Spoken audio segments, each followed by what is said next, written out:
Welcome back into the Bangtan universe wormhole. Today we'll be looking at a really surprising source of callbacks and predictions about the BU. BT21, a cartoon series whose characters were created by BTS. Now, if you've never watched BT21 before, don't worry, I'll give you a brief explanation before I get started. But if you do watch the cartoon and haven't seen the Journey series yet, beware, I'm about to spoil everything. Now buckle up for a wild ride through space and time.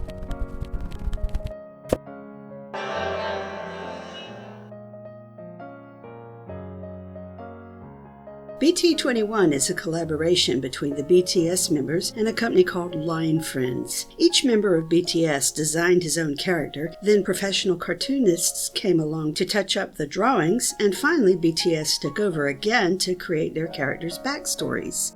If you'd like to see how the members developed their characters, I'll drop a link in the description.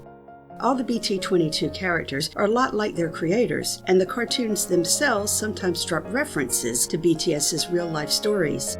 But BT21 has never dropped references to the BU until this season, which is called The Journey. That's right, just like the Japanese map of the Soul album. And that title isn't just a coincidence. Normally, BT21 episodes start with something like a BT21 original story or Line Friends Presents. But this series specifically says created by BTS. And from the very first episode, we can see that the series will relate to the past, present, and future of the BU. It'll also drop some cute Easter eggs about the members that I can't resist sharing, but my focus will be on the BU. Just a couple of other quick notes before we get started. First, the BTS members themselves decided to make the characters genderless, so I'll be using they/them pronouns instead of he and she. And second, in the Journey series, the characters don't just act like the members who made them, they also act like the BU characters played by the members who made them. For instance, Jimin plays a character named Jimin in the BU, and Jimin created a character named Chimmy for BT21. So in the Journey series, the BT21 character Chimmy will repeat some of the actions that Jimin from the BU has taken. Now let's get started. The first episode of The Journey begins with the characters stargazing and noticing that the stars are going out. Tata, the alien character created by V, of course, says the lights are disappearing due to a lack of love on those planets. So the characters decide to split up and visit each of those planets to restore its love. They fly off in Tata's intelligent spaceship Vaughn, then each character sets out for a different location.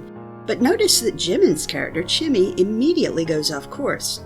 We won't find out what happened to Chimmy until much later, but it will be critically important both for another BT21 character and for us in confirming some theories we have about the past and future of the BU. RJ's story probably doesn't predict the future of the BU, although it might, and it definitely connects to Seokjin's story in the notes book too. RJ goes to planet Foodie, where they get stuck in an infinite loop, just like Jin. They get in line for what they think is a fabulous restaurant, but at the top they find a witch who makes nothing but memory-erasing soup. Of course, the cat erased Seokjin's positive memories in notes too, but the witch is a little bit nicer. She offers to erase bad memories that her visitors want to forget. But RJ is fine with their memories, they just want to forget the 2-hour wait to visit the witch. So they drink her soup and end up back at the bottom of the stairs to her tent, then they get in line again for that imaginary restaurant. The cycle repeats and repeats until the witch finally gets fed up. She yells at RJ that she won't erase the memory of the wait anymore, and she begs RJ to tell her something else they want to erase. But RJ only says this. 그 기억들 덕분에 지금의 제가 있는 것 같아요. 그 기억들을 지우면 친구들과의 추억도 잃게 되겠죠? 안 좋았던 기억들도 시간이 지나면 추억이 되더라고요. 안녕히 계세요. The witch didn't know bad memories could become treasures, so she changes her whole way of thinking and creates a real restaurant where people can eat and chat, both with her and with each other, and everyone supports everyone else. Happiness is restored to planet Foodie. But before we go on to the next episode, let me point out this transformed infinity symbol. This is what makes me think the episode might contain a hint about the future of the BU. We already know that the next era will be a reboot, that the ending of the On MV goes from No More Dream to Dream, and that Suga's Spotify Hero film contains a hidden infinity symbol.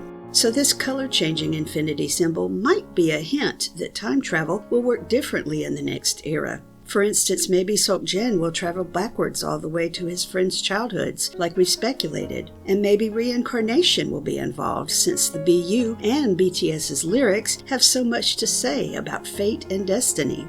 But for now, all we can do is guess, so let's move on. Koya's episode is a combination of in-jokes about RM, references to the past BU, and one maybe prediction. Koya's destination is Planet Dream. So the first thing we need to talk about here is that name. A few minutes ago I reminded you about the ending of On, in which No More Dream became Dream. And now I'll go back to BTS's debut single itself, No More Dream. That was a song about parents crushing their children's dreams and telling them to choose respectable careers like doctors and accountants, rather than what they really wanted to do. But BTS were already telling their listeners to follow their dreams no matter what. And we'll see that idea play out in Koya's adventure. When they go inside Dreamwood, they find a pillow-shaped alien directing 3 sheep who are jumping over a fence over and over as fast as they can, because the director thinks that counting sheep is the only way to keep people asleep and dreaming. But that means the director has put the sheep in a different kind of repeating loop, doesn't it? And it ends up being too much for the smallest of the sheep. Then the sleepers start to wake up, which makes the director furious, and the bigger sheep are just about ready to fight the director. But Koya tries to calm everyone down, and the sheep go backstage to reapply their makeup. Notice how they're looking at themselves in mirrors, and remember how mirrors are an important symbol in the BU for all 7 boys, but particularly for Namjoon. After that, Koya offers a solution to the problem. It's the solution that's right in line with the message of No More Dream. Try the things you've dreamed of. And a few seconds later, we get a fun crossover between Run BTS's Flying Yoga and the BU's Butterfly. We also get this gag, which has nothing to do with the BU or even RM, but it's just too funny to keep to myself. Here's Jungkook from In the Psalm reimagined as Bob Ross via a sheep. Now let's go back to check out the maybe prediction I hinted at when we started Koya's story. Q and I believe that in the next era, the cat will separate our heroes across time, space, and the multiverse, and that one way they'll be able to communicate and reconnect with each other is through Taeyoung's dreams. And now let's move on. First, if you're confused about who this character is, or what happened to the character wearing the horse mask, it's the same person. Mang used to wear a mask because they were too nervous to show their true self on stage, but finally they worked up the nerve to take off the mask. This happened at about the same time that J-Hope put out Jack in the Box to show us a new side of himself. And that's no coincidence. Like I said, the BT21 characters have a lot in common with their creators. Now let's talk about Mang's adventure on Planet Computer. This is a very old computer, as you can see. I'm not even sure what version of Windows this was, but it's old enough to give us a totally coincidental hourglass Easter egg. The computer's owner is an elderly lady who just can't keep up with her files. Right now she's rooting through them just to find the password to let Mang inside, and you can see that one of the files is a landline phone, something we predict will be very important to the future of the BU. And that's just one of many file name Easter eggs you'll see in this episode. Here's a magnifying glass, and once Mang gets inside, notice this flower. Now the flower is much more important than it appears, because in the BU, Hosik has a potted plant that gets way more attention than it deserves. We're certain that means it's going to play a role in the next era. So if you haven't seen this video yet, check it out. Grandma has lost her dog Minnie, and as Mang searches for him, we get a lot more file name Easter eggs along the way. Here's a camera that's not a Polaroid but still reminds us of Seokjin's camera. There are at least 4 plant files, judging by this number in parentheses.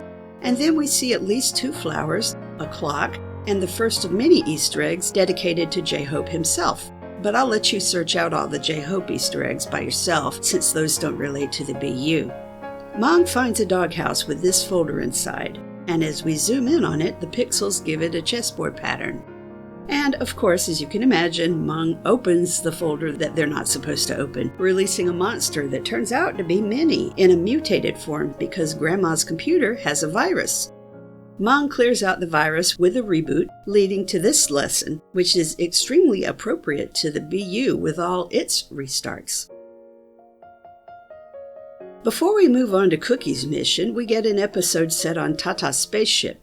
A shape-shifting secret agent has been commissioned by Tata's father to take Tata back to Earth, where they will be safe. The secret agent fails thanks to the sheer niceness of Koya and Mang, who've just returned from their missions. I guess that means RJ is still stuck in their memory-wiping time loop at this point. But from a BU perspective, the only thing that really matters here is what happens when the secret agent contacts Tata's father to say the mission failed. As you can see, this super advanced alien uses an old-fashioned phone booth to contact their client, just like the old-fashioned phone booth we saw in Reflection by RM. And now onward. Cookie arrives in a part of space that's full of pollution, and in the middle of it all is a station where a little alien frantically pedals a stationary bike to keep this light going. When Cookie asks about the light, the alien says it's friends with someone or something named Chorong, and they communicate long distance using light. Now, doesn't that sound exactly like the lyrics to Lights and exactly like our predictions in the Jailbreak video? Since the alien is exhausted from pedaling, and since Cookie loves exercise just as much as Jungkook does, Cookie takes over pedaling while the alien tells their story. They're worried about Chorong because Chorong's light is failing, but the alien is too embarrassed about its small, weak appearance to actually go looking for Chorong. By now, Cookie has built up so much speed that the bike flies off its stand, and both Cookie and the alien end up flying through open space.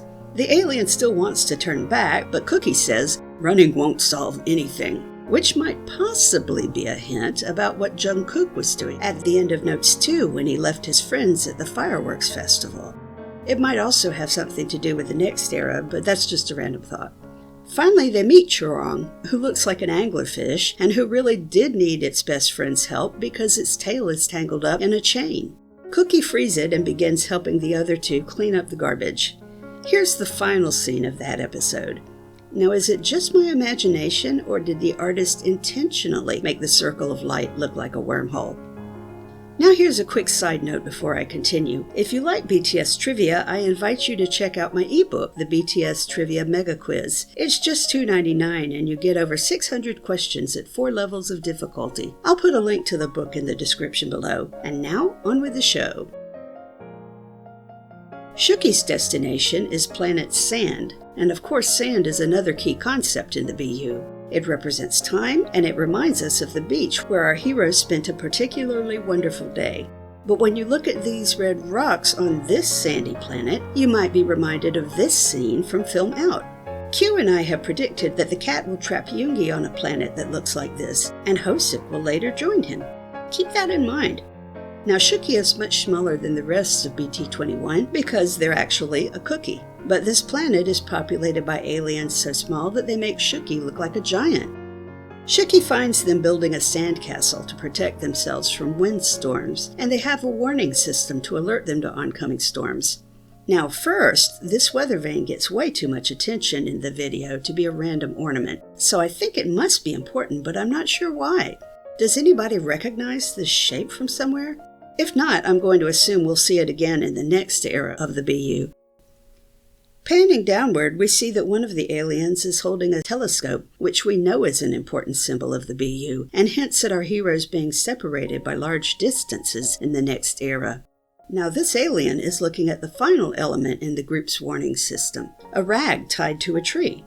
We've seen dead trees in a few other BTS videos, including On and Wildflower, but the waving rag comes from the onstage prologue where Taeyoung climbed a lookout tower at the beach and jumped off. That makes this a very appropriate warning of disaster. The aliens take cover as the storm comes, but Shooky is too big to fit in their sandcastle, and they wait outside.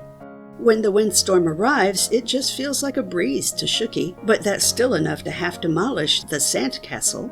But the aliens survive and are eager to rebuild. Their attitude reminds Shooky of something he learned from Grandpa Mustachu, the baker who created him. In a flashback scene, we see them in what looks like a dry sauna, but will eventually turn out to be a microwave because not only is Shooky a cookie, but so is Grandpa. He has an hourglass, which will become a key point in this story. 이렇게 하면 할아버지처럼 커질 수 있는 거예요? 크기는 중요한 게 아니란다, 슈키. 대신 뜨거운 열을 견디면 아주 단단한 쿠키가 될 수 있지. 난 더 커지고 싶은데. 이 모래시계의 유리도 처음엔 모래였단다. 하지만 뜨거운 열을 견뎌서 이렇게 단단한 유리가 된 거야. That gives Shooky an idea for helping the aliens. Once they built their new house, Shooky gets back into their spaceship, hovers over the sandcastle, and turns on the blasters. The heat of the fire turns the sand into glass, giving the aliens a beautiful new home that can hold out against the strongest windstorm. Now, isn't it appropriate that while the BU character Yoongi uses fire for harm, Shooky uses it for good? I can't help wondering if Yoongi will use fire for good in the next era of the BU. We'll see. Now, do you remember what happened to Chimmy back in episode 1? Everyone else's spaceship launched perfectly, but Chimmy's ship spun out of orbit. Well, as it turns out, they ended up going into what we've been calling a wormhole, but Tata calls a black hole. But what it's called doesn't matter, because whatever it is, Chimmy passes through safely and ends up in a very distant land. This setting looks a lot like the set of Jimin's song Smeraldo Garden Marching Band. But before we move on to see where Chimmy really is, take a look at this picture Chimmy has hung inside their spaceship. It's them on a swing. Now, we've only mentioned this once or twice, but one of the secret notes hidden in just one set of mini books is a scene from Jimin's childhood from before he was traumatized at the Arboretum. We still don't know why this passage is so important, other than the fact that it foreshadows Jungkook swinging in blood, sweat, and tears. But the note tells us that somewhere down the line, probably in the next era, Jimin's memory of swinging will become important. And now we find out where Chimmy ended up. This is planet BT, Tata's homeworld. As Chimmy enters the royal palace, take a good look. Do you see anything familiar? Well, what if I show you this? And just like the gallery in Blood, Sweat, and Tears, this gallery is full of fine art. And here's a fun little Easter egg. This is a parody of a famous self-portrait by Vincent van Gogh, one of V's favorite artists. That's why when V shares his own paintings or photography, he uses the name Van Tay. As for the Mona Lisa parody, that may or may not be a reference to J-Hope's song. It depends on whether or not the artists who designed this episode found out about the Mona Lisa song before or after they finished this work. Anyway, Chimmy realizes they've traveled into the past and they hide when someone comes into the hall. Then they overhear the royal family, including Tata as a child, expressing disappointment that Tata's skill with magic isn't improving. This is important on their planet because the royal family spreads love through magic, and Tata doesn't know any other way to spread love. In a different video, Tata seemed cheerful around their family and told their younger sibling that love takes effort. But when they were alone, Tata cried in the rain. When everyone but Tata leaves, Chimmy jumps out of the armor and reveals himself to Tata. Then Chimmy takes Tata outside for a comforting chat. Chimmy quotes future Tata, saying that love takes effort, and we see a montage of Chimmy's own struggles at growth, including this scene from the onstage prologue, although in that case it was Jungkook who was walking on top of the wall. And look, you can see a bit of some graffiti of Jungkook's character Cookie just below. And then there's also this scene from Serendipity, and Vaughn flies into frame after a moment. But we're just getting started. Notice the statue they're sitting under. This is the same statue Tata sat under, crying in the rain when they were younger. And of course, Jimin went back in time, just like Chimmy, to comfort another child who was crying in the rain. And that was Jimin himself. Now, this is not coincidence. It's confirmation that Jimin traveled back in time, just like Chimmy. Chimmy even says something not too different from what Jimin told his younger self. Jimin said, "Wait just a little longer. When you grow up a bit, you'll meet wonderful friends." And Chimmy says, "I'll be waiting on Earth. See you in the future, Tata." The next episode shows all 7 BT-21 characters reunited aboard Vaughn and wondering how their various planets are doing. We see quick cuts to all of them, but I'll only show you the ones that connect to the BU. On Planet Dream, the director has hired a new employee who's reenacting a scene from Run. On Planet Sand, which looks a lot like the planet where Suga and J-Hope meet in Film Out, the aliens have planted pinwheels around their home. These are actually a coded reference to Hosek because one of the lesser-known sources of BU content is the graphic lyrics books, where each boy has an association with a particular symbol. Hosek's symbol is, as you can guess, a pinwheel. But there's a second coded reference to Hosek inside the glass house. See these flowers? When Mang was on Planet Computer, I pointed out Grandma's flowers and told you that Hosek's flower pot is probably going to be important to the next era. Now, Grandma's flower was pretty generic, but these flowers look exactly like the ones in the Bangtan Universe game, and that game is canon. So looking back over the series, what have we learned that's new? Well, first, infinity symbols and/or the concept of infinity might be more important than we think. And because infinity is important, reincarnation might be on the table as an explanation for our hero's special connection. Second, several of the people and planets in the journey were stuck in endless loops. For instance, RJ kept drinking the memory-erasing soup and repeating their climb to the witch's tent. The sheep in Dream World kept running in circles and jumping over the same fence. Chorong's friend kept pedaling endlessly to keep the communication light lit. And the people of Planet Sand kept building and rebuilding their sandcastle. But the MV for On shows that No More Dream will become Dream, and when BTS reacted to that video, they said the next era would be a reboot. So in this era, whether or not our heroes are separated, they might all accept different missions to break people out of endless loops or bad habits or, well, any physical or mental traps they're stuck in. Those are my thoughts anyway. Let me know in the comments what you think about the BT-21 story. Did it change your mind about anything? Or did it give you any new ideas about the next era? Drop us a line. We love getting feedback and we respond to every comment. Thanks as always, and Apo Bangpo!